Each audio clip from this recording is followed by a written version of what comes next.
Hey students, it's Miss Adams from Flamingo Math. We want to finish up the 14th lesson in Unit 3, all about polar function graphs. Today we're going to take a little bit different approach. This is an extension of the 3 other skills needed for students who have plans to continue into calculus. We want to talk about the domain restrictions for completing one cycle of a polar graph. We want to talk about how to find where the R values are negative. And finally, we want the points of intersection of 2 polar graphs and any common points. And then we'll be finished with this lesson on polar functions. The first thing I want to do is ask you to graph 1 plus 2 sine x in your graphing calculator so that you have that complete revolution between 0 and 2 pi. And if you will, fill in the table with me for those values. I'm just doing 2 decimal places for each one so that we can quickly get an idea of the x and y coordinates here on the table. Notice in the second column, this is where they begin to go negative. And it's these negative values that we're going to be concerned with today. Yesterday, when we were graphing, we just used some of the tricks. So all of these negative values in here, from here down to here, these are the negative R values. Negative R values. The thing I want you to realize is where those R values are negative is what causes our graph to have this inner loop here. So the inner loop is formed by negative R values on the curve. I called this curve up here, this is called my auxiliary graph. I can use the auxiliary graph to find the corresponding polar graph. Now the thing that you want to realize is x, y on our table here, the x at y's become, x becomes the theta and y becomes the r. But when we graph our polar curve, we're graphing r first and theta last. So just keep that in mind. And we learned that the inner loop is formed by the negative r values. So let's look at example 5. Another important topic is to determine the domain restrictions for sketching a polar curve. In this case, we need to go from 0 to 2 pi, from 0 to 2 pi in order to graph that curve. But on the b value, 4 sine of 5 theta, we only need to go from 0 to pi to graph those 5 petals. Anything after that, we're just repeating the cycle. So the cosine, in this case, the cosine of 4 theta to graph 8 petals, we need to go from 0 all the way around to 2 pi. And for cosine theta on this one, it's really simple. Once we've gone 180 degrees or pi radians, we've graphed the entire graph. This lemniscate for letter E, that's called a lemniscate, that figure 8. We need to go all the way around between 0 and 2 pi. And in order to get the inner loop, that would be the same thing. We need to go from 0 to 2 pi. So only these really simple ones need pi radians to graph the entire graph. For example 6, let's look at the table from example 4 again and find the range of the positive theta values on the domain for which the R value is negative. We want to confirm our answer by plotting that part on the graph. And what do we notice? We notice that the R values are negative. Where's the R values are negative?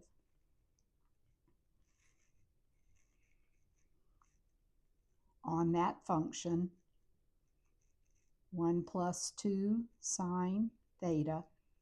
They're negative when sine is negative 1/2. That's at 7 pi over 6 and 11 pi over 6. So we could test the domain from 0 to 2 pi using 7 pi over 6 and 11 pi over 6 as our critical values. Substituting into the equation, we would get this section is positive, this section's negative, this section's positive. So we know that the negative R values,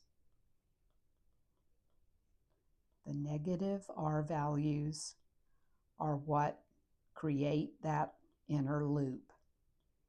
And we saw on the table that R was negative 0.41 when theta was 5 pi over 4. That's in this section. R was negative 0.73 at 4 pi over 3, negative 1 at 3 pi over 2, negative 7.3 at 5 pi over 3, and negative 0.41 at 7 pi over 4. So that inner loop got created, and then the outer loop, let's see, 1 plus 2, that's 1, and then 2 plus 1 is 3, 1, 2, 3. So I'm still doing the same thing. 1 minus 2 is negative 1, and 1 plus 2 is 3. 3 went up. The negative 1 went up, and the A value was 1, went left and right. So A value went 1 left and right, up, and then it came around here and made that inner loop and went back out. So we have verified that with our table and with our testing for the domain. Use the rectangular graph of y equals 2 cosine x minus 1. So this means rectangular graph means use our auxiliary graph. The domain's going to have to take from 0 to 2 pi in order to graph the whole thing. So we're going to solve 2 cosine x minus 1 is 0 when cosine is positive 1/2. This is going to be our critical values for testing the domain. Starting at 0, stopping at 2 pi. We're going to test between 0 and pi over 3, between pi over 3 and 5 pi over 3, and then between 5 pi over 3 and 2 pi. In testing values, we're going to find positive in this section, negative in this section, and positive in this section. State the domain for one complete cycle to sketch the polar curve. Well, that domain would be from 0 to 2 pi. We're going to have symmetry. We'll have x-axis symmetry, which we called the x-axis was our polar axis. And the reason we have that symmetry is because we can replace theta with the opposite of theta and still get the same values. So we've got an inner loop that's going to go 2 minus 1, that's going to go here. And then we're going to go 1 up and 1 down and 3, 1, 2, 3 out. So we're going around here.